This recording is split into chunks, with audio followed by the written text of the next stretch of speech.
falar sobre Jó, porque eu fiquei muitos anos, irmã Valenice, depois que me converti. Obrigada, querido, que abençoe.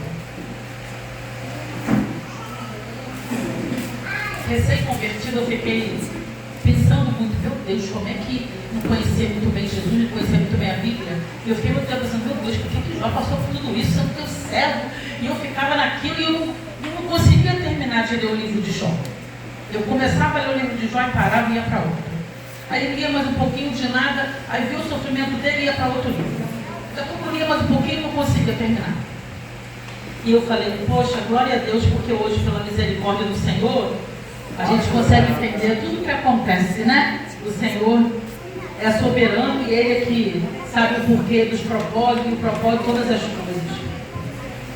Jó, a gente conhece Jó como, eu costumo dizer que o capítulo 1 de Jó é muito lindo e o capítulo 42 de Jó é muito lindo. Mas no meio teve um processo muito difícil, né? Porque a própria palavra de Deus diz, né, que o choro até pode durar uma noite, mas a alegria ela vem. Entre o choro e a alegria ainda tem um processo, que eu acho que é a palavra que o crente mais ouve na vida dele, né? E Jó era um homem, como a gente sabe, muito temente ao Senhor, era um homem íntegro, era um homem que evitava o mal, era um homem que orava pelos seus filhos, ainda na pretensão de que se eles cometessem algo contra Deus, já estava ali pedindo perdão. E Jó era muito próspero, né? A palavra de Deus diz, não só próspero com bens materiais, mas próspero na família, uma família linda, próspero na saúde, ele era saudável, Jó era muito próspero.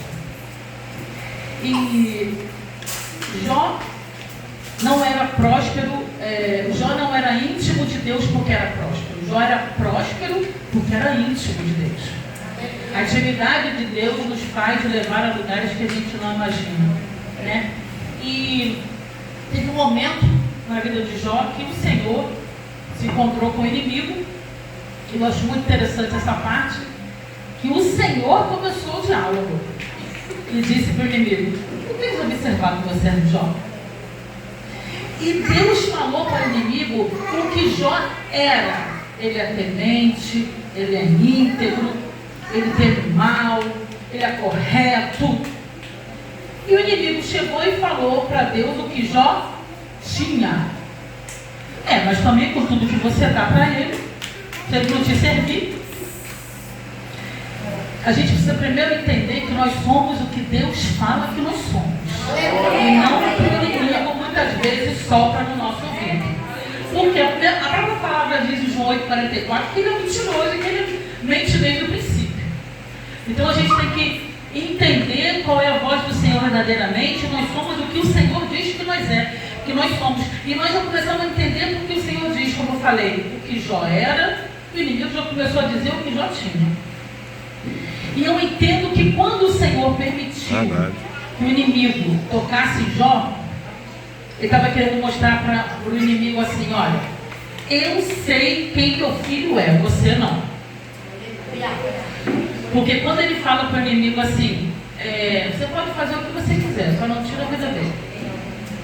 E aí o inimigo falou: tá, tudo bem, vou até antes, né? O inimigo falou: mas tu tem uma cerca aí, em volta de tudo que é dele. Se tu tirar tudo isso que ele tem, em momento nenhum o inimigo falou o que ele era, o que Jó era. Se tu tirar tudo o que ele tem, ele não vai te adorar mais. E o Senhor conhece seus filhos. O Senhor falou: não, eu vou te provar que eu conheço meus filhos.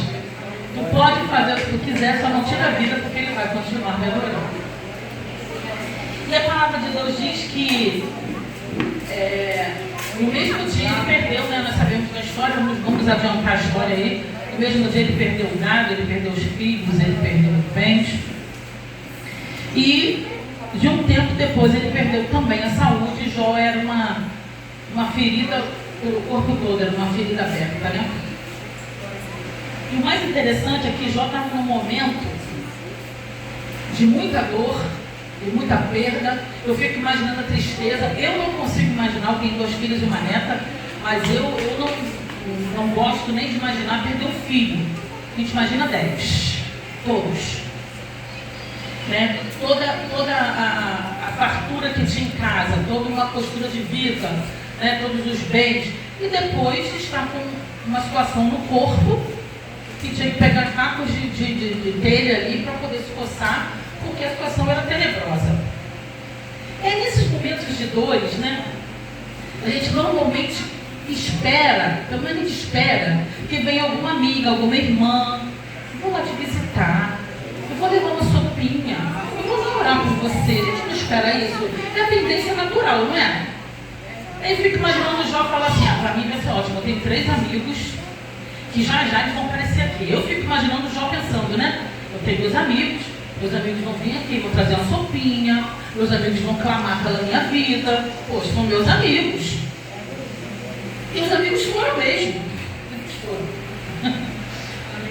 Os amigos foram, e no início eles até foram muito bem, porque a palavra de Deus diz que ele ficou em silêncio do lado de Jó durante alguns dias.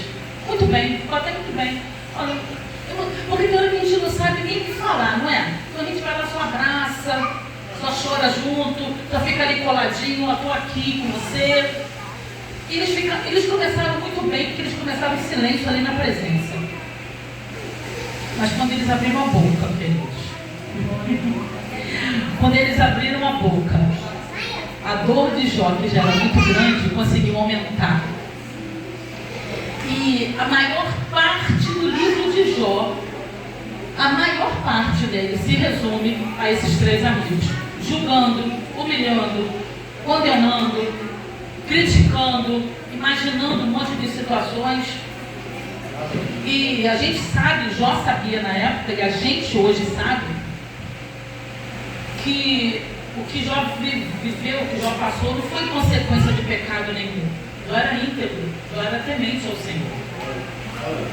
E a gente começa a parar e pensar, que amigos são esses que não conhecem de verdade os amigos? Né? Porque às vezes a gente espera uma palavra de apoio, e aí o amigo chega para Jó e fala, rapaz, tu confessa logo esse pecado escondido aí. Esse pecado escondido que está causando tudo isso, rapaz. O que é que tu fez de errado? Por que tu fez isso, rapaz? E eu fico imaginando a dor de Jó dali, daquele momento, ao invés de ouvir uma palavra de apoio, começou com um julgando, o outro humilhando, o outro criticando, e parece que é uma onda. E eu fico imaginando ele falando, meu Deus, cadê até os meus amigos que já não tenho mais? Porque quando, querida, nos momentos de dificuldade, nos momentos de escassez, momentos de carência, momentos que não tem nada, quando a gente reconhece verdadeiros amigos. Porque quando está tudo muito bom, é ótimo ter um monte de amigos. Olha, eu só dando um parênteses, porque eu vivi isso. Dá para ver que eu sou carioca, né? E eu era servidora da Prefeitura do Rio de Janeiro. E quando eu tinha um cargo de chefia lá, eu tinha muitos amigos, muitas amigas. Na sala era tanta amiga. Era como aquele negócio, amiga, te amo, amiga. Amiga, você é minha melhor amiga.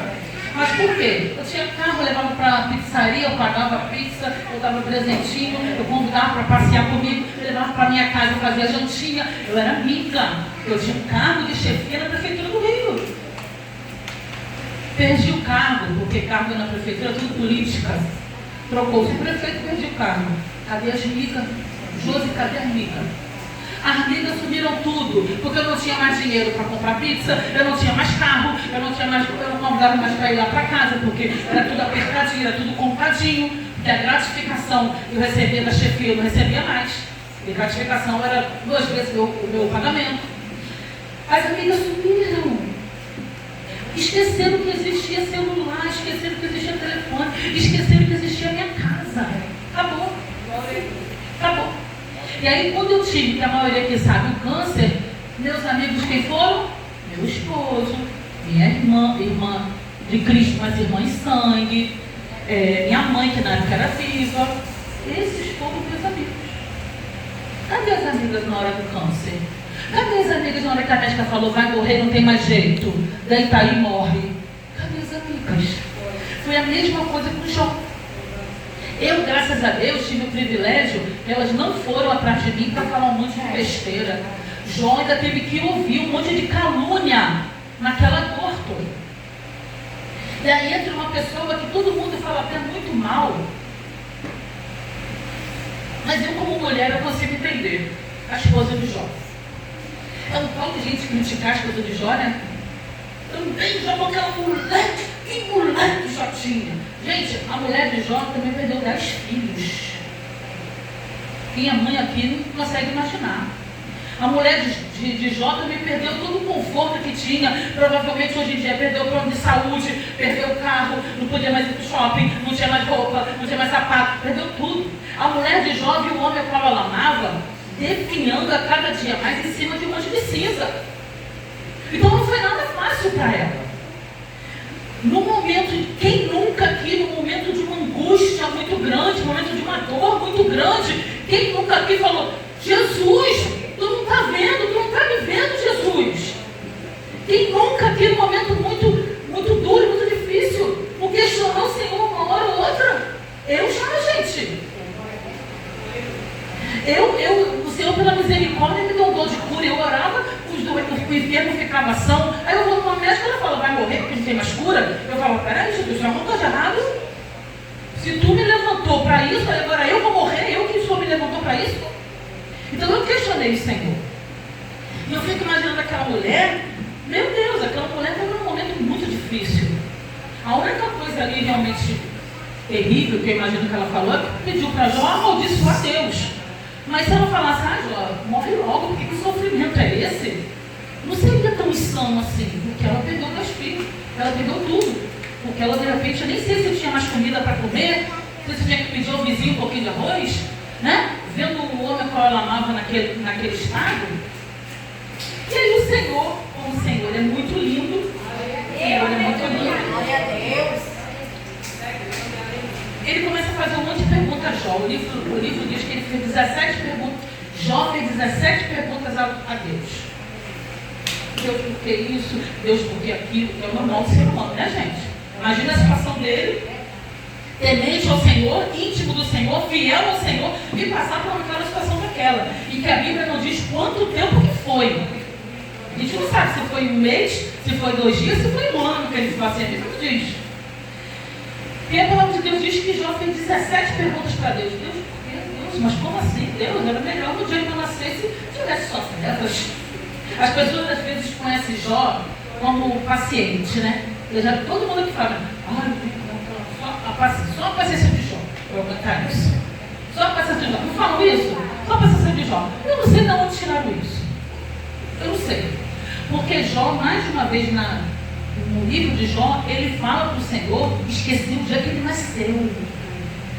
Ele fala para o Senhor: por que eu nasci? No dia que eu nasci, Senhor, eu vi trevas, que não exista mais. O sofrimento dele era tão grande que ele começou a perguntar: por que eu vim ao mundo então? Por quê? E depois de 17 questionamentos de Jó, o Senhor fala. Aí você pergunta: pastor, ele respondeu alguma pergunta de Jó? Nenhuma. O Senhor começa a falar com Jó, fazendo 71 perguntas. E em momento nenhum, Deus falou assim: Jó, você está assim porque o inimigo foi lá e disse que você não era temente, e eu falei que você era íntegro. Em momento nenhum ele falou.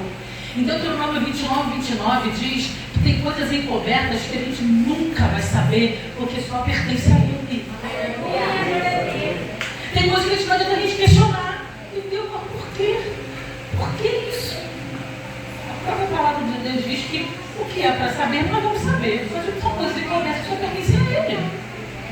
E o Senhor, em momento nenhum, respondeu. Mas o Senhor, nas 71 questões que ele fez com Jó, ele mostrou todo o poder dele, toda a grandeza dele. Todo mundo ele falou: não conhece quem fez o mar aí, botou limite na água? Não conhece quem separou aí luz e treva, noite e dia? Não conhece? Não conhece quem é aquele que dá voz ao mundo, que nos fala? Não conhece quem é ele? Não conhece quem é? Ele estava querendo dizer assim: o soberano sou eu, Jó. Eu não vou te responder não, porque não cabe você saber, mas eu quero que você saiba que eu sou todo poderoso, eu posso todas as coisas. E eu estou contigo, por quê? Quando Jó questionou, ele respondeu. E eu fico imaginando assim: Senhor, na hora que Jó começou a perguntar, ele falou: eu vou responder meu filho para ele saber que eu estou com ele. Porque quantas vezes nós temos o silêncio como resposta? Gente, eu falo pro meu esposo, amor, eu queria tanto que Deus falasse logo assim, ó, não. Eu sei que é não. Né? Mas quando Deus fica naquele setor, gente, ninguém fala contigo, ninguém te manda mensagem, Deus não levanta ninguém na igreja, e tu ora e tu não ouve nada, e tu ora para me abrir e fala assim, como assim? Não estou entendendo nada, está falando aqui, Senhor, e a coisa vai passando em nada. O Senhor não deixou Jó no silêncio. O Senhor respondeu Jó de uma forma que hoje ele interpretaria assim, ó, fique tranquilo, porque quem tem todo o poder no céu, na terra e cada terra sou eu. Eu sei o que eu faço, eu posso mudar toda a história, eu posso fazer tudo o que você quiser. Então fica tranquilo aí, porque eu estou te mostrando o meu poder, a minha grandeza. E aí olha que coisa linda, gente. Tem coisas realmente que... Aleluia! Glória a Deus! Aleluia! Que a gente não vai ter resposta do Senhor. Não vai ter resposta. Tem muitas coisas que até hoje eu já não pergunto mais. Não sei quem vai dizer mesmo, eu perguntei disso. Ele não muda, ele é mutável, né? Quando eu não vai responder, nem quando ele pergunta mais. Tá bom, entendeu? Eu já entendi, você vai ficar em silêncio, não vou nem perguntar. Vou perguntar outras coisas agora, irmão. Vai que ele responde. Aleluia! Mas o mais lindo de tudo isso, queridos, e a gente vai entrar agora no ponto chave da coisa, é que no capítulo 42, minha irmã, no 7, olha que coisa linda. Depois que o Senhor disse essas palavras a Jó, que era tudo que eu falei aqui, essas perguntas a Jó, no 7, disse também a Elifaz de Temã, estou indignado com você e com seus dois amigos, pois vocês não falaram o que é certo a meu respeito, como fez meu servo Jó. Aí olha que coisa mais linda que Deus faz, porque Deus faz assim. Ô Jesus, vão agora até o meu servo Jó. Levem 7 novilhos e 7 carneiros, e com eles apresentem um holocausto em favor de vocês mesmos. O meu servo Jó orará por vocês, e eu aceitarei a oração dele, e não lhes farei o que vocês merecem, pela loucura que vocês cometeram. Vocês não falaram o que é certo a meu respeito, como fez o meu servo Jó. Jó estava lá quietinho no canto dele, e que ele vê? Os 3 voltando. Ele, se fosse eu já falaria assim, quando os 3 não vissem os 3 lá onde, eu falaria assim, pode ficar por aí mesmo, está tudo bem, já falou o que tinha que falar, Deus abençoe, tchau. E eu pensei assim, bom, se eles veem, trabalham comigo. Estão vindo de novo, vão acabar de novo comigo, né? Eu falaria, faz o seguinte, vieram me visitar de novo, que bom, amém, glória a Deus, Deus abençoe, daí vocês podem ir embora. Aí eu imagino o Jó olhando de longe e vendo os 3 ali, né? Voltando novamente à casa dele.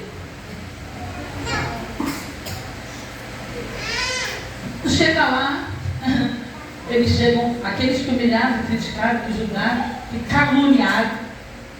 Chega lá com a cabecinha baixa e fala, ora por mim. Vocês têm noção do que é isso, gente? Aleluia! Aí, Jó poderia agir como? Agora ele é vez. Não orar nada. Deixa que Deus faça o que ele vem entender. Deixa que Deus castigue. Olha o que vocês fizeram comigo. Não orar nada. Se quiser, olha. Gasta outra pessoa para orar. Agora é minha vingança, agora é minha vez. Jó não poderia falar isso? Não vou orar. Porque vocês fizeram comigo. Não são atitudes dignas de amigos. Então não vou orar. Assim como José também na época, vocês lembram quando estava lá no Egito e os irmãos foram lá, José também podia falar, não vou ajudar ninguém também não. Vou ficar na minha aqui, eu estou rico, vocês que passem fome. Eu não quero nem saber o que vocês fizeram comigo. Mas aí que entra, queridos, o caráter de um servo de Deus. Aleluia! Aí que entra o caráter de Cristo que tem que estar em nós. E aí vou perguntar, é fácil? A gente vive, né? Pelo menos eu vivo uma luta eterna na carne contra o espírito. A gente tem que estar alimentando o espírito o tempo todo, alimentando o espírito o tempo todo, para ele ficar fortão e vencer a carne. Porque o inimigo não está brincando. Então a gente tem que deixar a carne sempre lá em jejum, lá, não alimentar nada da carne, para ela ficar bem fraquinha, e alimentar o espírito para que o espírito vença. Porque todos os dias é luta da carne contra o espírito. É bem assim. E Jó, hora nenhuma, questionou. Jó orou pelos seus, eu poderia até dizer, falsos amigos. Eu não vi nenhuma atitude ali, irmã, de amizade neles, né? Jó orou. Agora, o interessante, Jó, quando orou, ele já estava curado? Já estava curado quando Jó orou? Jó orou em